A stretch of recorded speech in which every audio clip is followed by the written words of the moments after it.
That morning felt like any other in downtown Atlanta. The sun had just risen, the streets buzzed with commuters, and a soft drizzle misted the glass towers of Liberty National Bank. Inside one of them, a woman stood quietly by the entrance, holding a plain canvas tote bag. Her name was Naomi Carter, 45 years old, graceful, calm, and so modestly dressed that most people didn't even notice her as they walked past. Jeans, an old gray sweater, and sneakers that had seen better days. Her hair was pulled back in a simple bun, no jewelry, no brand name purse, just a small folded piece of paper in her hand, a check. She waited in line like everyone else, glancing at the clock every few seconds. Naomi had other things to do that day. She volunteered at a homeless shelter on weekends, and she still planned to bring breakfast to the kids there before noon. When her turn finally came, the teller looked up with the usual corporate smile. "Good morning, ma'am. How can I help you today?" Naomi smiled back politely. "I'd like to deposit this check, please." The teller took the paper and froze. Her eyes widened. She looked again, then again. "Which one moment, please. I need to call the branch manager for this amount." Naomi nodded, not surprised. The check was for $820,000. A large number, but perfectly legitimate. 3 minutes later, Mark Ellison appeared, the branch manager. Impeccable suit, polished shoes, slicked back hair. He walked like someone who thought the whole building belonged to him. From the moment his eyes landed on Naomi, he smirked faintly.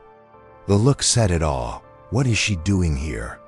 "So," he said, taking the check between two fingers as if it were dirty. "You're trying to deposit this?" "Yes," Naomi replied calmly. "It's from a real estate development company in Chicago. Payment for a project my firm completed last month." "Uh-huh," Mark muttered, typing on his computer. He frowned. "You have a basic account, Miss Carter. No savings, no investments, no large transactions on record." "That's interesting." He leaned back. "Mind telling me what kind of work you do?" "I'm in finance," Naomi said simply. Mark gave a short laugh. "Finance, huh? That's cute. Look, Miss Carter, I've seen a lot of situations. People trying to cash checks that aren't their scams, you know. You understand how it looks, right?" Naomi kept her tone even. "I understand procedures. You can verify it directly with the issuing company." "Oh, I will," he said, crossing his arms. "But I don't need to, because I already know what's going on." His voice grew louder, drawing the attention of people nearby. "This check is obviously suspicious. You don't just walk in here from the street looking like that and drop a check for nearly $1 million. The room went quiet. Naomi's hands trembled slightly, but she said nothing. Then, to everyone's shock, Mark ripped the check in half. The sound of tearing paper sliced through the silence. And then, with theatrical precision, he tore it again into 4 pieces and threw it into the trash. "There," he said coldly. "Now you can leave before I call security." Next, for a moment, Naomi didn't move. Her heart pounded, her throat tightened, but her posture remained straight. The humiliation burned, not because of the money, but because of the eyes watching her, the whispers, the smirk on his face. She took a slow breath and finally said, in a calm but trembling voice, "You just tore up $820,000, Mr. Ellison. But what you really tore was your own reputation." Then she turned, lifted her tote bag and walked out, her steps slow, steady, and silent. Outside, the drizzle had stopped. The morning light broke through the clouds, shining on her face as she pulled out her phone and dialed a number. "Dr. Lawson? It's Naomi. Schedule a meeting with the executive board of Liberty National." It's time we had that conversation. And with that call, her quiet revenge began. Naomi Carter had learned long ago how to hide pain behind quiet strength. As she drove back through downtown Atlanta that morning, the scene in the bank replayed over and over in her mind. His smirk, the sound of paper tearing, the humiliation she'd swallowed in silence.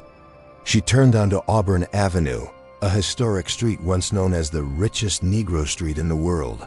Her grandmother used to talk about it, about dreams built there, and about how easily those dreams could be taken away. The light turned red. Naomi's fingers drummed the steering wheel, and suddenly, the past came rushing back. She was 8 years old again, barefoot on the dusty road of a small Alabama town called Utah. The sun was merciless. The soil cracked, and the only thing louder than the cicadas was her stomach growling. Her mother, Lydia, was hanging laundry behind their one-room shack, humming a hymn off-key. "Baby," she said softly, "we're gonna make it through this week, okay?" Pastor Williams said the church pantry's got some cans left. Naomi nodded, but she didn't believe it.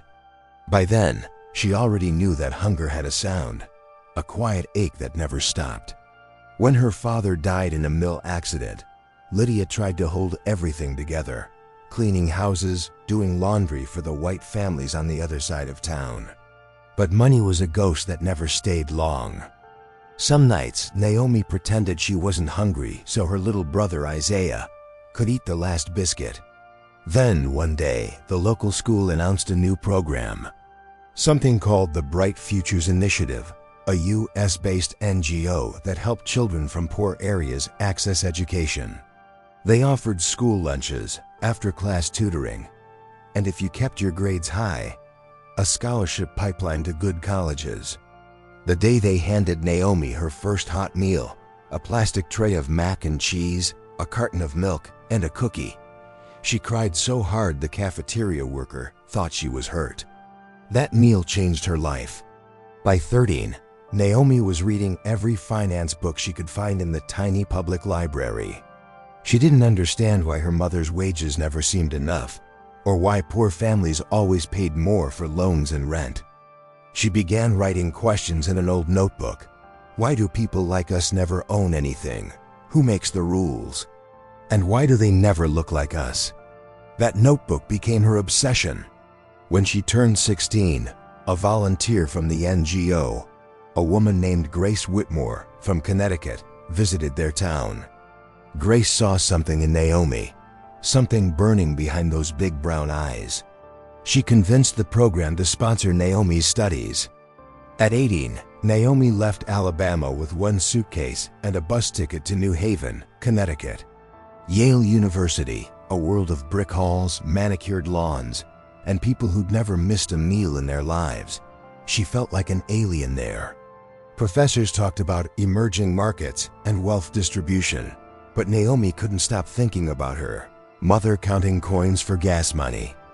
While her classmates debated hedge funds, she studied how money moved and why it never seemed to flow where it was needed most. During her junior year, she interned at a big investment firm in New York. It was supposed to be a dream, but one afternoon, she overheard two executives laughing in the break room. "They're starting this microloan thing for African farmers," one of them said. "Cute idea, but let's be real. Poor people don't know how to handle money." Naomi stood outside that door for a full minute, shaking.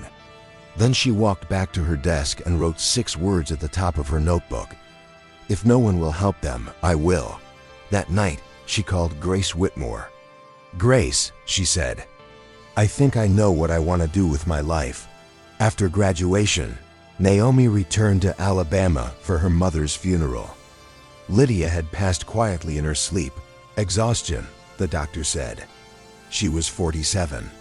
Naomi buried her in a borrowed suit and promised, through tears, that she would build something in her name. Something that gave people like Lydia a chance. So she started small, a nonprofit financial collective called Unity Fund, helping African immigrants and small business owners get fair access to loans. She worked out of a shared office in Brooklyn, sleeping on a couch most nights. Her first clients were barbers, tailors, food truck owners, honest people with no credit but big dreams. She didn't charge interest for the first year. She just wanted them to succeed. One of them, a Ghanaian man named Kwame, opened a grocery store with her help. On opening day, he hugged her and whispered, "You didn't just give me money. You gave me dignity." Naomi never forgot those words. Years passed. Unity Fund grew. Partnerships, investors, recognition. She renamed it Unity Trust, a community-based financial group that blended philanthropy with practical banking. Soon, her organization began expanding into Africa, Nairobi, Accra, Lagos, helping locals start small banks of their own. The American press called her the quiet architect of economic change, but Naomi hated the spotlight. She preferred staying behind the scenes, visiting schools, mentoring young women, volunteering at shelters. She still drove an old hybrid, still lived in a modest apartment in Decatur, still carried that same worn tote bag from college. And maybe that's why people like Mark Ellison misjudged her so easily. She didn't look rich. She didn't act rich. She didn't need to. Because Naomi Carter had already lived a life that taught her what real wealth was, and she would soon teach that arrogant banker the same lesson. When Naomi Carter looked back on her 20s, she couldn't tell you how she survived those years, only that she did. Sleep was optional. Hunger was familiar. Dreams were expensive, and she couldn't afford to waste any. In that cramped Brooklyn office, Naomi worked 16-hour days. She taught herself bookkeeping, learned to write grant proposals, and took finance calls while washing dishes from the volunteer soup kitchen she ran on weekends. Every dollar she earned went right back into Unity Fund. She didn't have investors, she had believers. A retired teacher who lent her $2,000. A church pastor who donated his old desktop computer. A group of African women in the Bronx who pooled their savings, not because they expected profits, but because Naomi made them believe they could. One by one, the small loans turned into stories. Quain's grocery store. A Nigerian nurse named Adana who opened a daycare center. A Kenyan mechanic who built his first auto shop with Naomi's help. When those businesses succeeded, they paid her back, and Naomi lent that same money to the next dreamer. It was like planting seeds that refused to die. By 30, Naomi's network had spread beyond New York. Local news covered her microloan miracle, calling her the banker for the people. She hated that phrase, but she accepted the attention, because attention brought funding. That same year, she was invited to Washington, D.C., to speak at a nonprofit summit. Her speech was only 7 minutes long, but it ended with words that would define her future. "We don't need banks that look down on people. We need banks that lift them up." One man in the audience took note. Howard Miller, a venture capitalist who'd grown tired of Wall Street's greed. After the conference, he approached her. "Miss Carter," he said, "I believe you're building the future of ethical finance. How much do you need to expand?" Naomi smiled, cautious. "I don't need much," she said. "Just enough to reach one more neighborhood," Howard grinned. "How about $20 million? Naomi nearly dropped her notebook. But it wasn't about the money. It was about what she could do with it. Within 5 years, Unity Fund became Unity Trust, a registered financial institution with community branches in Atlanta, Chicago, and Dallas. Its mission: provide fair loans, financial education, and startup capital to those ignored by traditional banks. For the first time, Naomi wasn't just helping small entrepreneurs. She was redefining what a bank could be. She designed every branch herself. No marble floors, no intimidating glass offices, just warm lighting, art from local artists, free coffee, and a children's reading corner, because money, she believed, should feel human. And people noticed. Single mothers, refugees, former inmates. They came to Unity Trust because someone finally looked them in the eye and said, "You belong here." Naomi built a team of people who shared that vision, including her daughter, Janelle, who joined as an intern while studying business at Spelman College. Naomi taught her the same lesson her mother once whispered: "The way you treat people will always matter more than what's in their wallet." By her 40s, Naomi was a quiet powerhouse. Her bank operated across 2 continents, and her personal wealth had reached levels she'd never imagined. But she never changed her habits, still volunteering at shelters every weekend, still using that same old tote bag with the faded Yale logo stitched at the corner. To her, success wasn't about status, it was about service. One evening, she sat with Howard Miller in a conference room overlooking the Atlanta skyline. They were reviewing potential acquisitions. Liberty National Bank, Howard said, tapping the name on a document. Medium-sized, traditional, outdated systems. Profitable but declining customer trust. Could be a good merger target. Naomi studied the file. She recognized the name. Liberty National was one of the oldest banks in the South. Reputable, conservative, and notorious for treating lower-income clients like second-class citizens. She frowned. Howard, this is the kind of bank that would have turned me away when I was a kid. Exactly, Howard said. That's why we should buy it. Naomi hesitated. If we buy it, we fix it. Every policy, every culture problem, every arrogant executive. Otherwise, it's not worth a dime. Howard smiled. You always were the conscience of finance, and so, Unity Trust quietly purchased a controlling interest in Liberty National Bank. The deal wasn't public yet. Only the top board members knew. The idea was to restructure from within, transforming Liberty's rigid hierarchy into a human-centered institution. Naomi was set to attend her first board meeting in a few weeks. She'd even planned to visit one of the Atlanta branches discreetly to observe how they treated their customers. But fate moved faster than her schedule. The very next week, on a gray Tuesday morning, Naomi walked into one of those branches for a simple errand. No entourage, no luxury car, no announcement. Just her, a faded tote bag, and a check payment for a development project Unity Trust had co-financed. She had no idea that inside that branch, a man named Mark Ellison was pacing his office, desperate to meet his quarterly targets, irritated by small customers, obsessed with premium accounts. A man whose polished shoes would soon step on the very hand that fed him. That moment, her quiet entry, his loud arrogance, would ignite the biggest transformation in the history of Liberty National Bank. Because sometimes, fate doesn't whisper. Sometimes, it tears your check in half right in front of you and dares you to show what you're really made of. The torn pieces of the check lay in Naomi's mind like broken glass. Every time she closed her eyes, she saw them, 4 white fragments, drifting down into a silver trash can. Humiliation has a taste. It's metallic. Like blood from a bite you take to keep from saying something you'll regret. That night, Naomi sat alone at her kitchen table.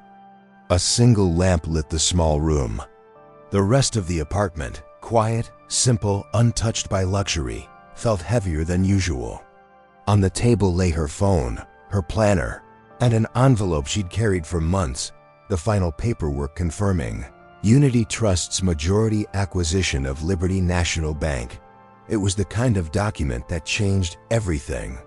And no one at that branch had any idea who she really was. She stared at it for a long time. Then she picked up her phone and dialed Dr. Lawson, her attorney and oldest advisor. Lawson speaking. Good evening, Daniel. It's Naomi. There was a pause, then his familiar warm tone. Naomi, good to hear from you. You sound tense. Everything all right? She exhaled slowly. No, something happened today. At Liberty National. 10 minutes later, she was in his office. Dr. Daniel Lawson. Late 60s, gray beard, kind eyes. He'd been with Naomi since the early days of Unity Fund, when her contracts were printed on borrowed paper and her signature still trembled with inexperience. Now as she recounted every detail, the way Mark had looked at her, the laughter, the rip of that check, his expression darkened. He tore it? He asked, incredulous. Right in front of me, Naomi said softly. Said I didn't look like someone who should have that kind of money. Lawson removed his glasses, rubbed his forehead, and sighed. Naomi, that's not just arrogance. That's misconduct, possibly grounds for termination. And if the board finds out, they will, she said, cutting him off. I want them to, he blinked. You're serious? Completely. I don't want revenge, Daniel. I want accountability. And I want change. The kind that lasts. He studied her for a long moment, then leaned back. You realize the symbolism here, don't you? The woman they humiliated, being the same woman who owns controlling shares in the bank that humiliated her. Naomi gave a quiet, almost bitter smile. Yeah, poetic, isn't it? The next morning, she met with Lawson again in the downtown office of Unity Trust. The air smelled of strong coffee and new paper. Her assistant, Janelle, had left a note on her desk. Mom, breathe. Remember who you are.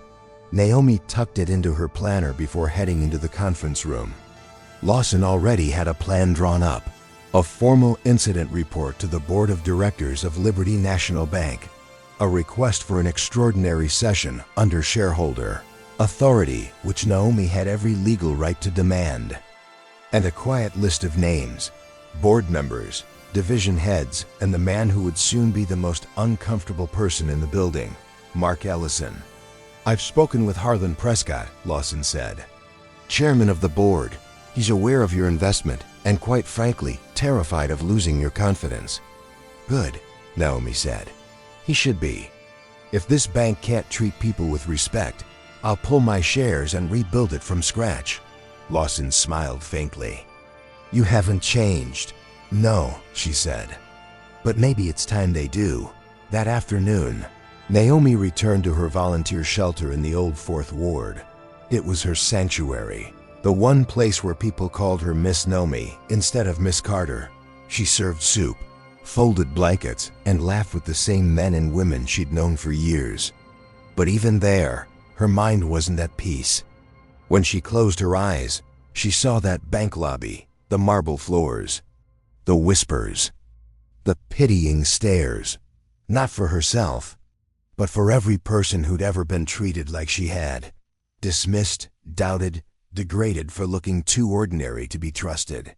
And that's when she decided this wasn't going to end with an apology. It was going to end with a transformation. She would walk back into that same institution, not as a customer, but as the woman who owned the building. 3 days later, an official meeting notice went out to the entire Liberty National Executive Board. Subject: Extraordinary Shareholder. Session requested by Naomi Carter, Majority Stakeholder Agenda. Incident Report and Conduct Review Date: Monday, 10 a.m. Location: Liberty National Headquarters, Executive Boardroom. Mark Ellison's name appeared at the bottom, listed under required attendance. He had no idea what was coming. On Sunday night, Naomi couldn't sleep. She sat by the window, watching the city lights shimmer across the skyline. In her hand, she held something she hadn't looked at in years, a photograph of her mother, Lydia, smiling in front of their old shack in Alabama. The edges were worn, but the message was clear. Never let them decide your worth. Naomi whispered into the night, "Tomorrow's for you, Mama." She closed the photo album, took a deep breath, and turned off the light. Tomorrow, the tables would turn. 3 days after the board meeting, Naomi Carter sat once again in her office at Unity Trust headquarters. The same sunlight that had poured through Liberty National's glass tower now touched her desk. Different light, same woman. In front of her was a notepad. On it, she'd written 3 words in thick blue ink: dignity, accountability, access. That would be her blueprint. She wasn't interested in revenge or personal victory. She wanted to rebuild Liberty National from the inside, to make it into what it had never been, a human bank. Her lawyer, Dr. Lawson, entered quietly. "They're ready for your proposal," he said. Naomi nodded, gathering her notes. The conference that followed would later be called the Turning Summit. It was attended by Liberty National's senior leadership, Unity Trust executives, and even external consultants. Naomi stood before them, not behind a podium but among them, sleeves rolled, voice steady, eyes clear. "Let's be honest," she began. "This bank has lost its heart. Somewhere between profit margins and prestige, we forgot that money is supposed to serve people, not humiliate them." The room was silent. Even the air conditioning seemed to stop. "So here's what's going to change," she said, pacing slowly. "First, education. Every single manager and employee, from tellers to executives, will undergo a 6-week empathy and equity training program. Not the corporate kind, the real kind. Led by people who've been ignored by systems like ours." A murmur rippled through the room. Naomi kept going. "Second, accountability. We're launching an anonymous reporting channel run by a third-party ethics firm. Anyone, employee or client, can report disrespect, discrimination, or unethical conduct without fear of retaliation." A few faces looked uneasy. Naomi didn't flinch. "Third opportunity." She paused, her tone softening. "A portion of Liberty National's annual profits will fund a new microcredit initiative for low-income entrepreneurs. It'll be called the Naomi Carter Fund, not because I need my name on it, but because people need to remember what this fund stands for. The power of second chances." When she finished, the room erupted in applause, hesitant at first, then genuine. For the first time, Liberty National's walls echoed not with self-congratulation, but with hope. Chairman Prescott rose, extending his hand. "Ms. Carter, the board is unanimously in favor. You've given this institution a conscience." Naomi smiled faintly. "Now let's make sure it keeps it." Over the next few months, Liberty National began to change. Slowly but unmistakably. New posters appeared in every branch. "Respect is our richest currency. Every client has a story. Listen before you judge." The company intranet now featured stories of real customers, single parents who'd started businesses, veterans rebuilding their lives, young immigrants saving for college. Training sessions replaced PowerPoint slides with live conversations, panels of clients sharing how discrimination had affected their lives. One afternoon, an elderly woman stood before a room of executives and said, "The last time I walked into a bank, the manager spoke to me like I was a child. I left crying.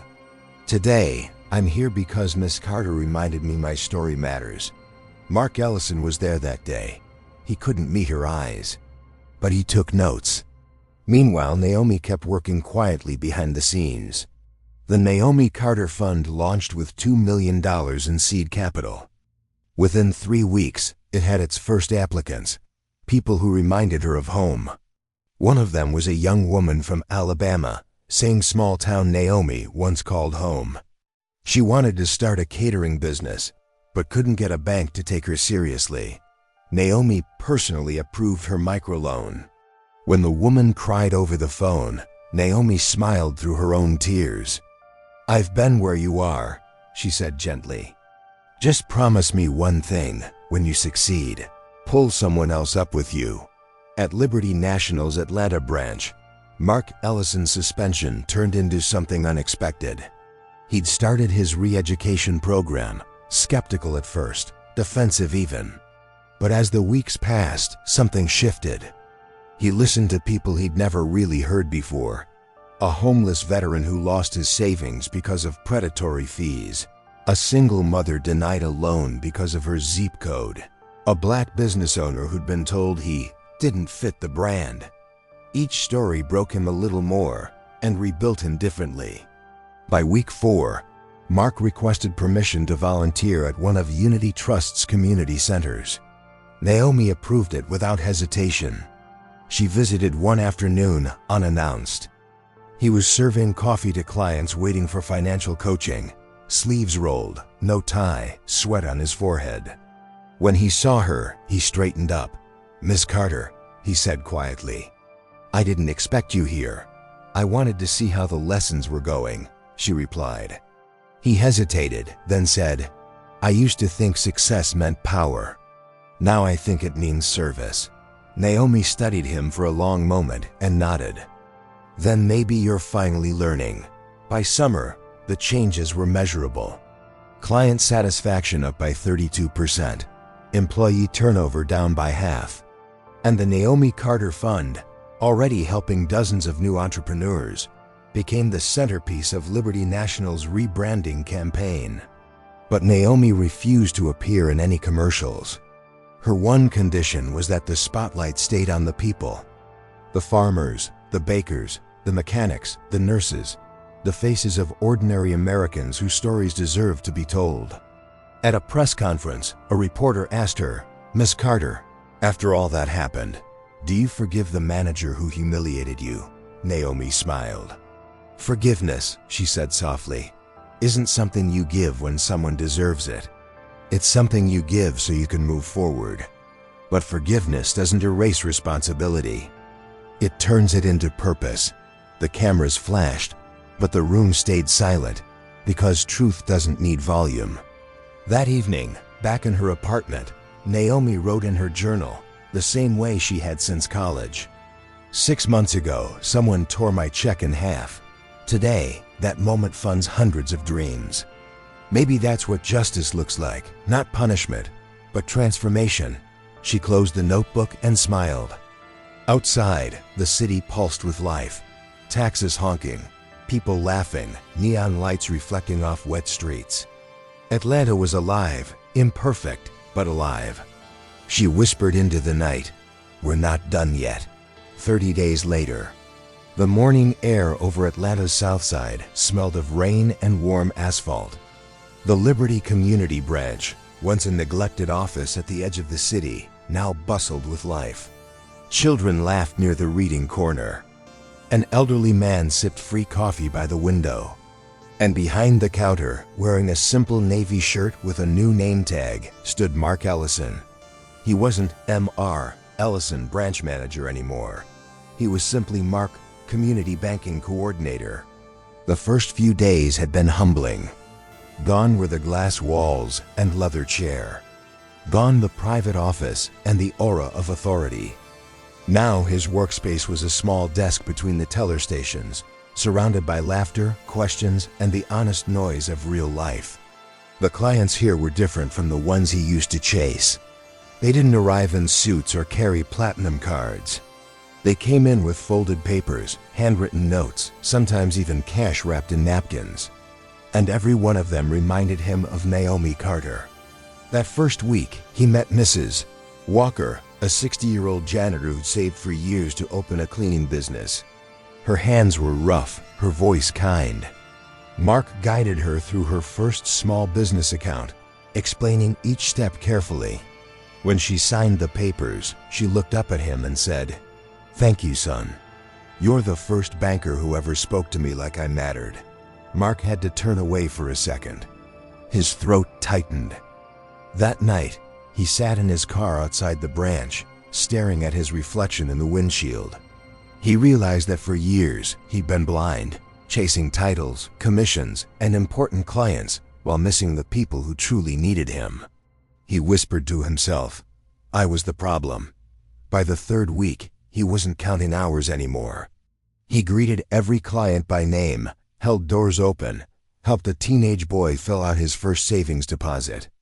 He even created a Saturday workshop for people who wanted to rebuild their credit, calling it Second Chances.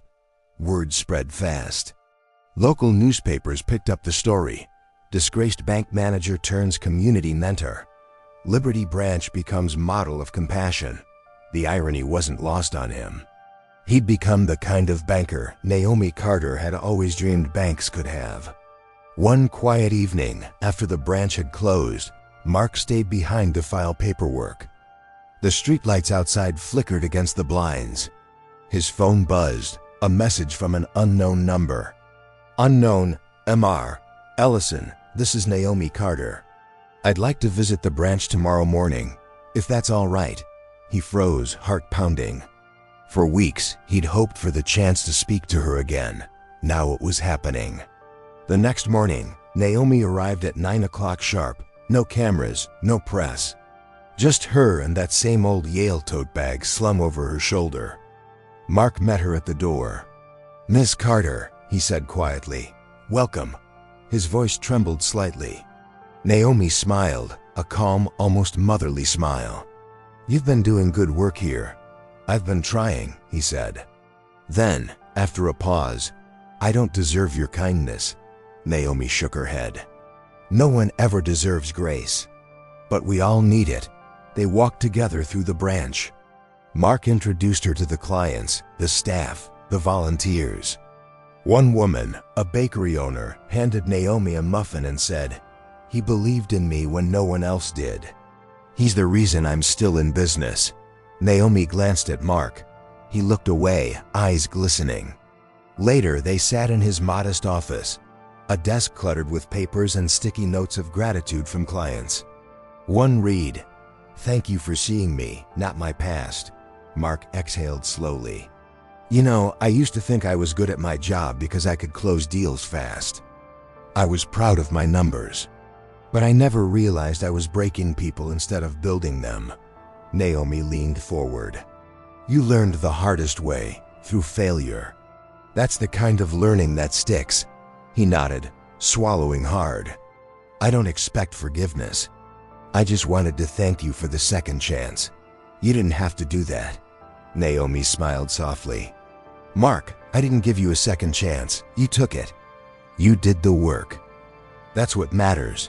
He looked at her, truly looked at her, and for the first time, he saw not just a woman he'd wronged, but a leader, a force, a mirror.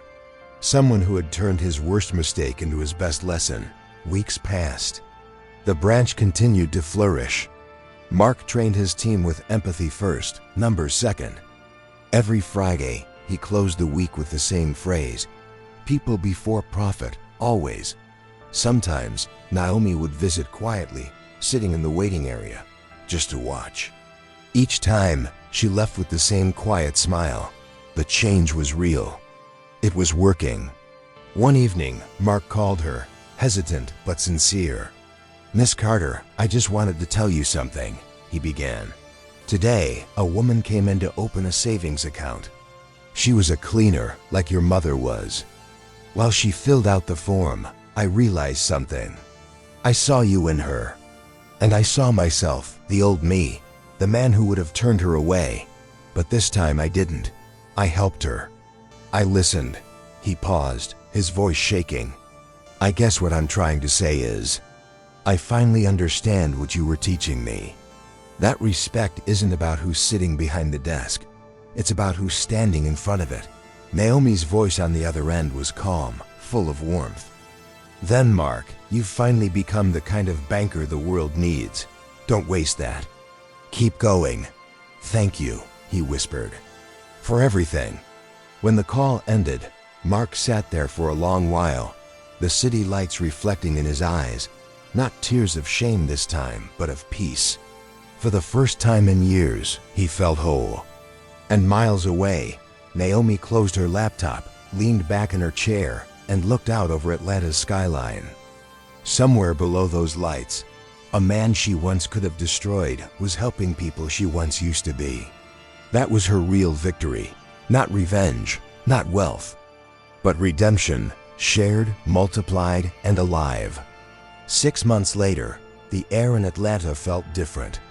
The city that once seemed cold and mechanical now pulsed with a quiet warmth, the kind that spreads one small act of decency at a time. Liberty National Bank had changed. People said you could feel it the moment you walked in. The way tellers smiled, the way managers listened, the way respect hung in the air like sunlight through a window. In the lobby of the downtown branch, a bronze plaque had been installed on the wall near the entrance. It read, "The Naomi Carter Fund, Building Dreams, with Dignity." Beneath the words was a quote in her own handwriting. "Real wealth isn't what you keep. It's what you share." Clients stopped to read it. Some took photos. Some simply nodded, as if those words said something they'd always felt but never heard out loud. Inside a nearby conference room, a small group gathered for the quarterly meeting of the new Community Advisory Council. Among them sat Naomi Carter. Across from her, Mark Ellison, now head of the bank's outreach program. At the table's end, a young woman in her 20s, her brown skin glowing against a crisp white blouse, her expression full of purpose. Her name was Janelle Carter, Naomi's daughter. Janelle was fresh out of college, now working for Liberty National's Inclusion and Microfinance Division. Her first project: expand the Naomi Carter Fund into rural communities across the South. As the meeting wrapped up, Janelle presented the latest results. "In just 6 months," she said, "the fund has supported 54 new entrepreneurs, daycare centers, food trucks, repair shops, cleaning businesses. Our repayment rate is nearly perfect. People don't just want loans, they want trust. And when they get it, they protect it." Naomi felt her throat tighten with pride. She glanced at Mark, who nodded with quiet admiration. It was working, all of it. After the meeting, Janelle walked beside her mother down the hall. "Mom, they want me to oversee the next expansion. Mississippi, Alabama, Louisiana. I think I'm ready." Naomi smiled. "You were born ready." They stopped in front of the plaque in the lobby. Janelle touched her mother's signature engraved beneath the quote. "You realize you changed the entire culture of this place," she said. Naomi shook her head. "No, we did. One story at a time." Outside, a light rain began to fall. They stood watching it through the glass doors, the city reflecting in 100 tiny drops. That Saturday, Naomi returned to her favorite place, the community kitchen on Auburn Avenue. She tied on her apron, set down her tote bag, and began ladling soup into bowls. People greeted her the way they always had, with hugs, laughter, no ceremony. "Miss Naomi," one man called out, "you see they put your name on a bank now? You famous." Naomi chuckled. "Fame doesn't feed people, Jerome. Grab a bowl and help me serve," the volunteers laughed. The smell of cornbread filled the air. For a moment, everything felt exactly as it should. Halfway through the afternoon, a familiar voice spoke behind her.